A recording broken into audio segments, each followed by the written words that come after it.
Hello everyone and welcome back to my YouTube channel. Today we'll discuss Sandmeyer reaction. It is the important reaction of halogens.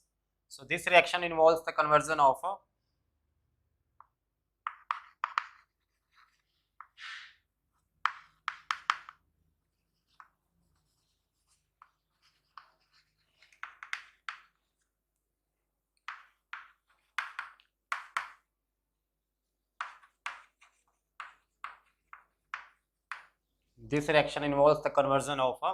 aryl diazonium salts to halogens. What is this aryl diazonium salt?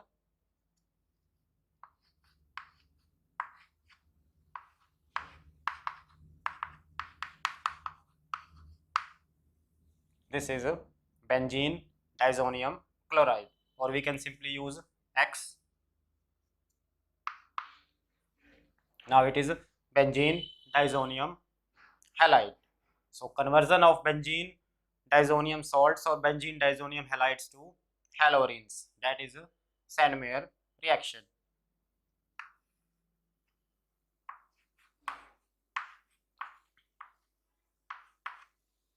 That is our haloarene. Here X can be chlorine, bromine. Reaction takes place in presence of acidic medium and the catalyst used is cuprous chloride, or we are representing with respect to X. So cuprous X with the HCl. Here oxidation state of copper is +1. X can be chlorine and bromine. Even we can use CN, but that is not our halogen.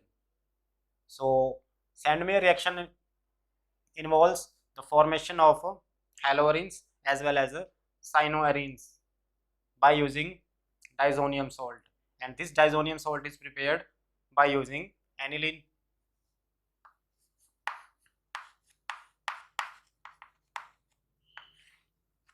It reacts with sodium nitrite and HCl under the ice cold condition 0 to 5 degrees Celsius. So we can say conversion of aniline to haloarenes or conversion of diazonium salts to haloarenes, that is a Sandmeyer reaction. So now we are representing the products of a Sandmeyer reaction. This is our diazonium chloride,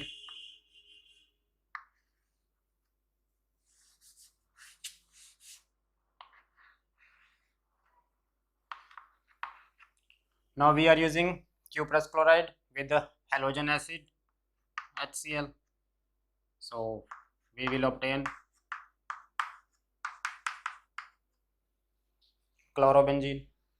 Second, we can use cuprous bromide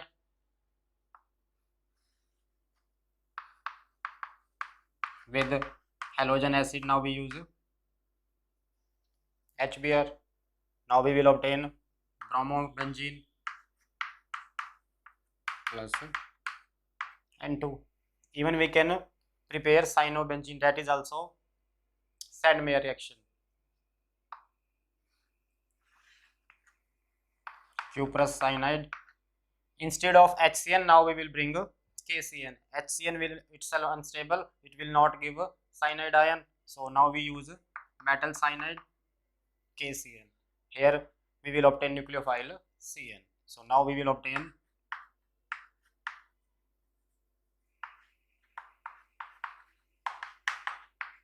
cyanobenzene. So the conversion of aniline, or we can say conversion of diazonium salts to chlorobenzene, bromobenzene and cyanobenzene, that is called Sandmeyer reaction. So all these three are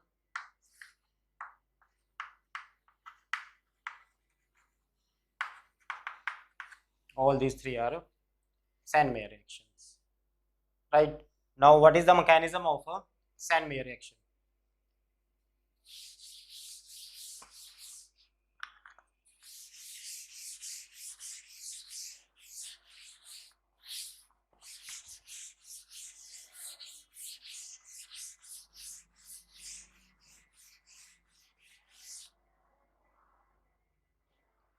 Now we are doing the mechanism. Initially we have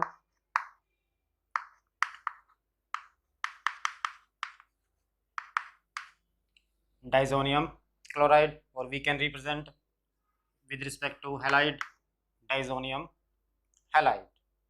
So the catalyst used is CuCl. Here oxidation state of copper is +1 and it has one odd electron. So this electron is given to nitrogen. The half arrow is shown. Why? Because half arrow represent transfer of one electron, one odd electron. So after receiving this electron, this positive charge will vanish out. Now structure will be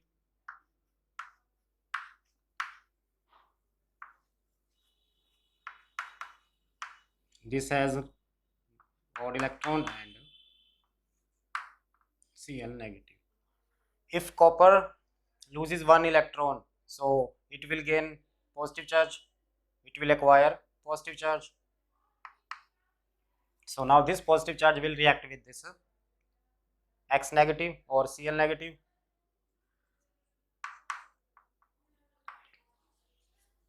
So this X negative will react with the copper. Now copper will show oxidation state of 2. So if we combine this X with the copper, now we have copper in a +2 state. So oxidation of copper takes place. So we have to remove this X now. Now we have this structure. If we look at this bond, here 2 electrons are there. So 1 electron is given to nitrogen and 1 electron is given to benzene ring. As a result, nitrogen will be leaving group here and will escape from this structure, remaining behind -N2. Actually N2 is the best leaving group of organic chemistry.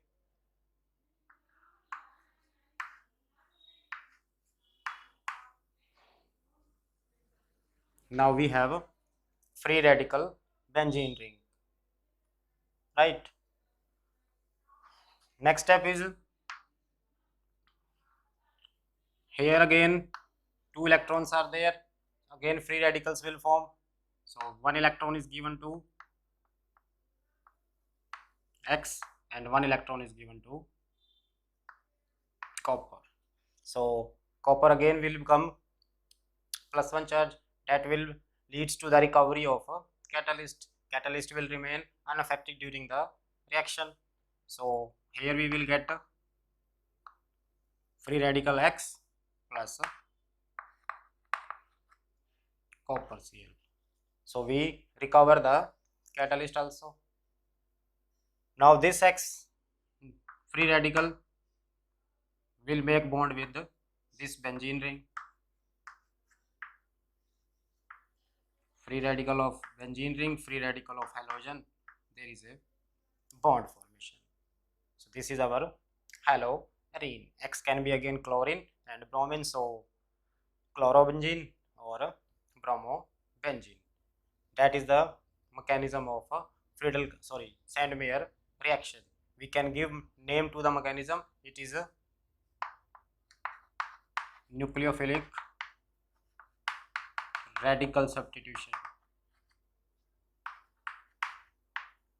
and this follows first order kinetics.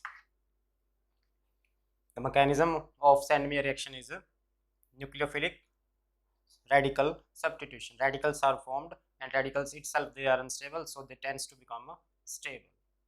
By this mechanism halogenes are formed, right? Quite easy mechanism. I hope you would understand it. Thanks for watching.